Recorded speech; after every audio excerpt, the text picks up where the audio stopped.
السلام علیکم ورحمۃ اللہ تعالی وبرکاتہ۔ کیسے ہیں دوستو؟ میں امید کرتا ہوں کہ آپ سب خیریت سے ہوں گے۔ آج میں آپ کے سامنے غوث اعظم کے والد اور ایک سیب کا واقعہ لے کر حاضر ہوا ہوں۔ میرے دوستو، واقعات، کہانیاں، قصے سننے کا بس مقصد ہی یہ ہوتا ہے کہ ان کو سننے کے بعد ہم اور آپ اپنی زندگی کے اندر ان واقعات کو داخل کریں اور اس پر عمل کرنے کی کوشش کریں، کیونکہ جب تک ہم عمل کریں گے نہیں تب تک پھر ہمارے اندر کچھ بدلاؤ نہیں آ سکتا ہے، یا سننے اور سنانے سے کچھ فائدہ بھی نہیں ہو سکتا ہے۔ اس لیے جب بھی سنیں دل سے سنیں، غور سے سنیں، کان کھول کر کے سنیں۔ تو لیجئے غوث اعظم کے والد اور ایک سیب کا واقعہ۔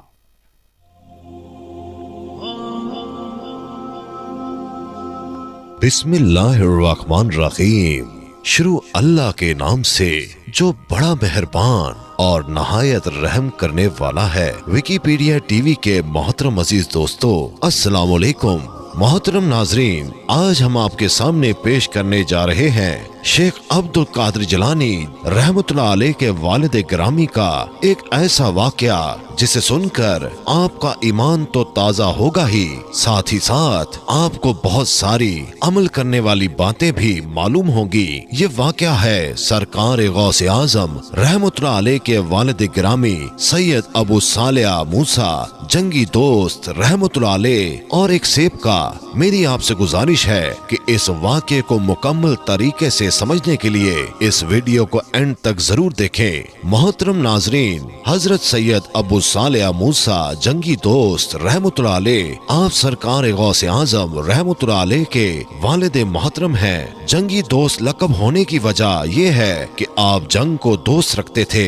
آپ اپنے نفس سے ہمیشہ جہاد فرماتے تھے اور نفس کشی کو نفس کو پاک رکھنے کا ذریعہ سمجھتے تھے۔ آپ بہت ہی کامل ولی اور شریعت کے پیروکار تھے۔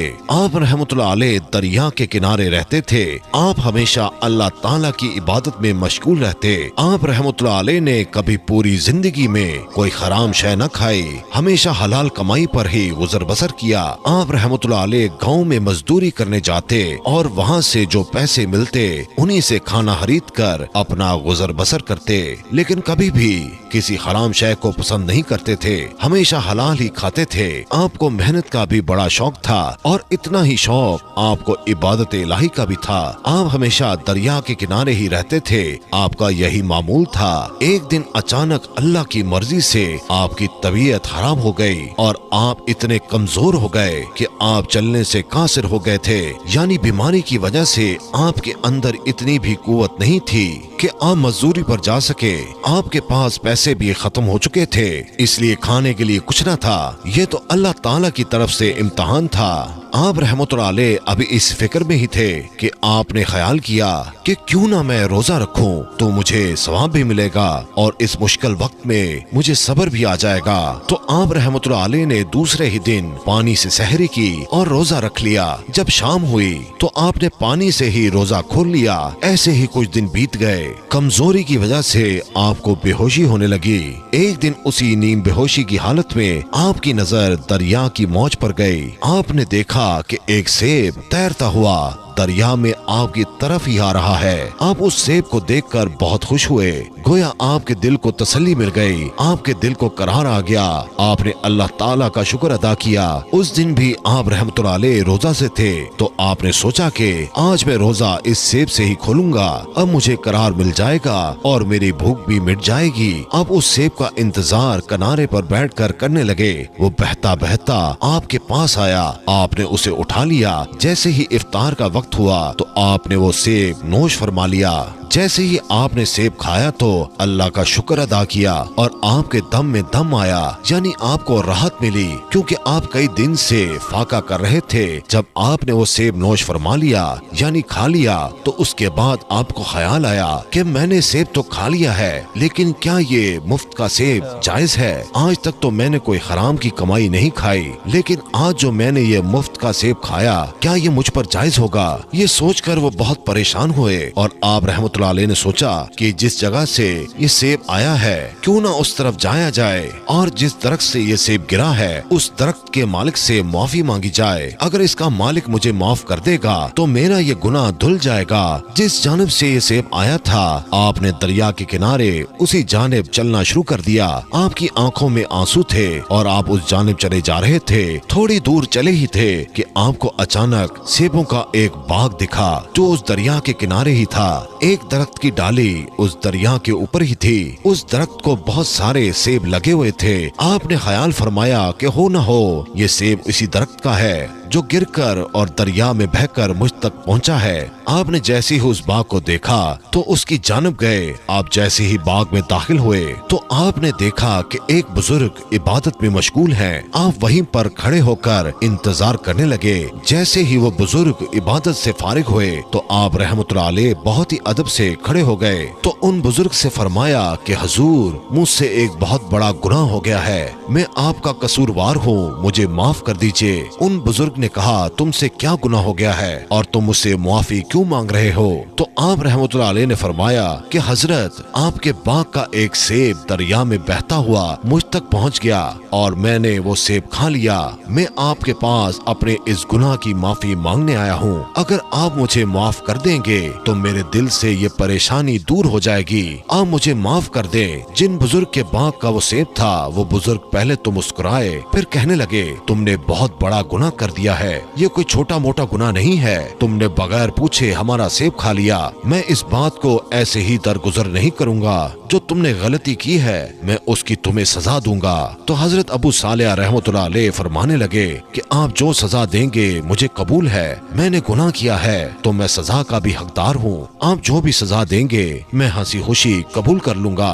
बस आप मेरा ये गुनाह माफ कर दीजिए। तो उन बुजुर्ग ने फरमाया कि आज से तुम्हारी सजा ये है कि इस बाग की देखभाल तुम करोगे और हमारा कहा मानोगे, और इस बाग से सेब तोड़ने हैं और इनको बेचना है, लेकिन खबरदार एक भी सेब नहीं खाओगे।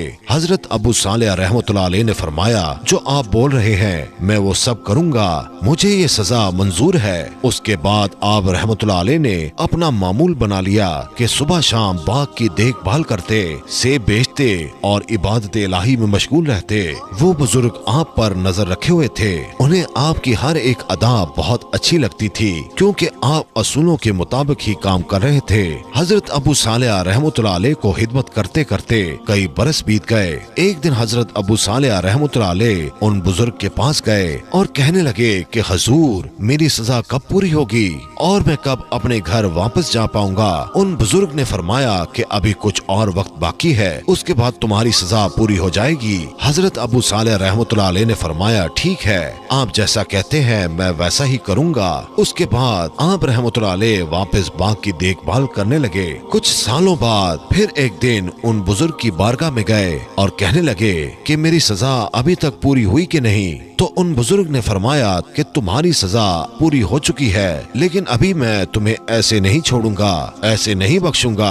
अभी भी मेरी एक शर्त है। आप रहमतुल्लाह अलैह ने कहा कि शर्त? कैसी शर्त? आपकी कौन सी शर्त है? तो उन बुजुर्ग ने फरमाया कि मेरी एक औलाद है, एक लड़की है, वो मुंह से गूंगी है, कानों से बहरी है, आंखों से अंधी है और पैरों से अपाहिज है। वो नौजवान हो चुकी है और मेरे दिल का चैन भी है और मैं उसकी शादी करना चाहता हूँ। फिर उन बुजुर्ग ने फरमाया, तुम्हें मेरी बेटी के साथ निकाह करना होगा, तुम्हारी गलती फिर माफ होगी। हजरत अबू सालेह रहमतुल्लाह अलैह ने फरमाया कि ठीक है, आप जो चाहो वो करो, लेकिन मेरी गलती माफ कर दो।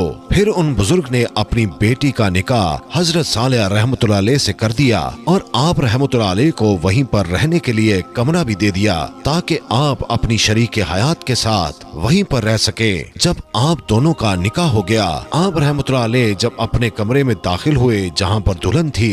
आप रहमतुल्लाह अलैह ने जैसे ही अपनी दुल्हन पर नजर डाली तो वो बिल्कुल सही सलामत थी, उसके अंदर कोई ऐब नहीं था। तो वो घबरा गए, सोचने लगे कि मेरी दुल्हन तो अंधी है और पैर से भी अपाहिज है और बेजुबान भी है, लेकिन ये तो बहुत खूबसूरत और सही सलामत है, शायद ये कोई और लड़की है जो यहाँ पर आ गई है। जैसे ही आपको लगा कि कोई और औरत है, आप भागते हुए कमरे से बाहर आ गए और दौड़ते हुए उन बुजुर्ग के पास पहुँचे और उनसे कहने लगे कि हजूर, कमरे में तो कोई और औरत है, मेरी दुल्हन अंदर नहीं है। उन बुजुर्ग ने कहा, क्या हुआ, घबरा क्यों रहे हो, वो तुम्हारी ही दुल्हन है। आप रहमतुल्लाह अलैह ने कहा, नहीं हजरत, पहले ही एक सेब खाने की सजा अब तक भुगत रहा हूँ, बड़ी मुश्किल से वो गुनाह माफ हुआ है, अब मैं कोई और गुनाह नहीं करना चाहता। वो औरत कोई और है जो अंदर दुल्हन बनी बैठी है, वो तो सही सलामत है। उन बुजुर्ग ने कहा कि घबराओ नहीं, वही तुम्हारी बीवी है, लेकिन वो कानों से बहरी इसलिए है कि उसने गैर महरम से हम कलामी अभी तक नहीं की, और जुबान से गूंगी इसलिए है कि उसने कभी भी गैर महरम से बात नहीं की। नाबीना वो इसलिए है कि उसने नामहरम को आज तक नहीं देखा। वो पाँव से अपाहिज इसलिए है कि ये गैर महरम तक चलकर कभी नहीं गई। ये बहुत आबिदा है और अल्लाह की बहुत ही नेक बंदी है, हमेशा इबादत में मशगूल रहती है। तुम बहुत खुश नसीब हो कि तुम्हें ऐसी दुल्हन मिली, और वो भी बहुत खुश नसीब है कि उसे तुम्हारे जैसा दूल्हा मिला।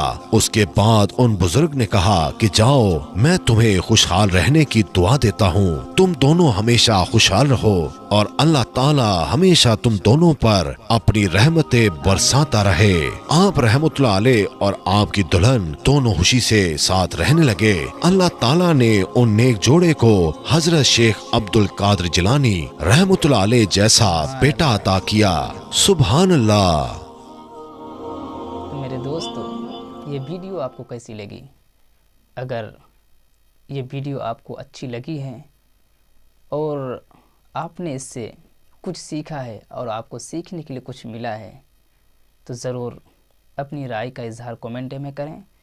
और अगर आप चाहते हैं कि जिस तरह आपको इस वीडियो से कुछ सीखने के लिए मिला है और आपके दिल के अंदर ख्वाहिश है कि आपके दोस्त यार या आपके फैमिली में से कोई इंसान इसको सुने और उसकी ज़िंदगी के अंदर बदलाव आए, तो आप उनको शेयर कर दें और मेरी खातिर आप एक लाइक कर दें। जज़ाकल्लाहु खैरा।